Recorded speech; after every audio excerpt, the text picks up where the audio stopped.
حکیم عبدالحی صاحب سیالکوٹ کے ایک صوفی بزرگ گزرے ہیں. کہتے ہیں کہ ایک کڑی دا ویاہ ہویا, بڑی جٹکی سی اور سادہ فہم سی باتیں ہوتی, مانی خیز ہوا کرتی.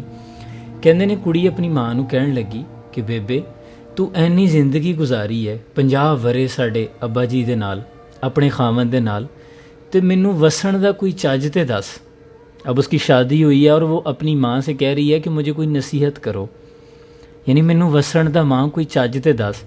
تے ماں اگوں نصیحت کی کر رہی ہے. ماں کہندی ہے پترا ایک گل میری پلے نال بن لے کہ سارا جہان ناراض ہو جائے, سارے جہان نال وگڑ دیے تے وگڑ جائے, لیکن ایک خصم ناراض نہ ہوئے. یعنی ساری دنیا کو ناراض کر لینا.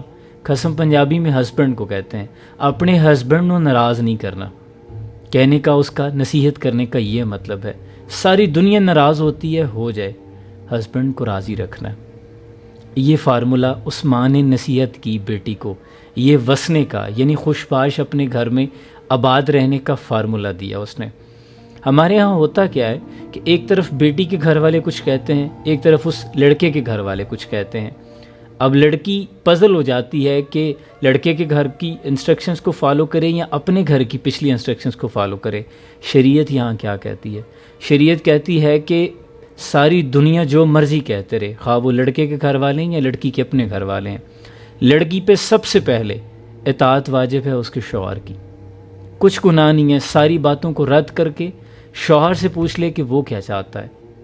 کوئی بھی مسئلہ ہو تو اپنے شوہر سے کہہ دے کہ آپ اس پہ کیا کہتے ہیں, پھر جو وہ فیصلہ کر دے اس پہ آمین کہہ لے, اس پر کچھ گناہ نہیں ہے. اس طرح تمہارا گھر نہیں ٹوٹے گا. یاد رکھیں یہ اتنا نازک رشتہ ہے کہ بہت سے فیملیز میں ڈسٹربنس چھوٹے چھوٹے باتوں پر, اور میاں بیوی میں یاد رکھیں کہ یہ رشتہ یہ ایک سمجھ لیں رسی کی مانند ہے. اگر ایک رسی کو کوئی ایک طرف سے کھینچ رہا ہے تو دوسرے کو چاہیے کہ ڈھیلا چھوڑ دے. اگر دونوں بیک وقت کھینچنا شروع کر دیں گے تو پھر یہ ٹوٹ جائے گا.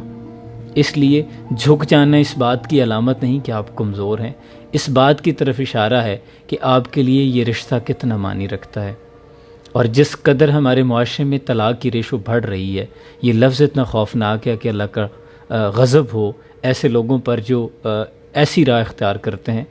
زمین و آسمان ہل جاتے ہیں. تو اللہ کریم سب کو اپنے گھروں میں آباد رکھے اور ازدواجی رشتوں میں خوشیاں پیدا فرمائے, نفاق سے محفوظ رکھے. آمین.